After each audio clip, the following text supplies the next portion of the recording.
Let us now see the comparison between effectiveness and efficiency. Students, यहाँ आपको समझना बहुत ज़रूरी है और बहुत आसानी से आप समझ सकते हैं कि इफ़ेक्टिवनेस प्रभावकारी तरीके से काम को पूरा करने को कहते हैं. So effectiveness doesn't worry about the cost. So getting the task completed in the right way is called effectiveness, without worrying about the expenditure, without worrying about the cost that is incurred.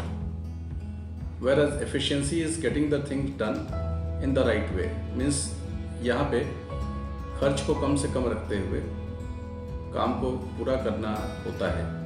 तो ये efficient तरीका है. तो ये question बहुत बार पूछा जाता है और हम लोगों ने इसको डिस्कस भी किया था क्लास में, और फिर एक बार इसको यहाँ पे इसकी चर्चा करके आगे बढ़ेंगे कि what should be manager. Should he be effective और शुड ही बी एफिशिएंट? क्या होना चाहिए?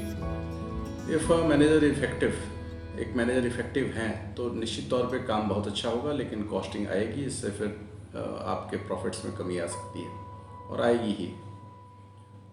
एफिशिएंसी पे बहुत ज़्यादा अगर ध्यान दिया जा रहा है मैनेजर के द्वारा तो फिर काम हो सकता है कि कंप्लीट ना हो सके, और बहुत ज़्यादा एफिशिएंसी के चक्कर में आपके सर्विसेज ख़राब होंगे, आपकी डिलीवरी काम की सही समय पर नहीं होगी, तो फिर उससे भी प्रॉफिट्स आपके ख़राब होंगे और आपकी क्रेडिबिलिटी भी ऑर्गेनाइजेशन की, the credibility of the organisation gets disturb, जो कि हम लोग कई केस स्टडीज़ में आगे देखने वाले हैं. तो इसका ध्यान रखना भी बहुत ज़रूरी होता है. Let us move to the next slide and you can see on the screen relation between effectiveness and efficiency.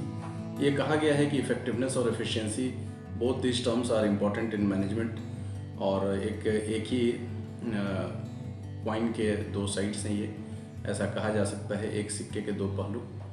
तो so both are important. A manager should be both. There should be a balance in the organisation. जहाँ effective managers की भी ज़रूरत है जो थोड़ा aggression के साथ काम को पूरा करने के लिए आगे बढ़ें, वहीं पे एफिशिएंट मैनेजर्स की भी ज़रूरत है.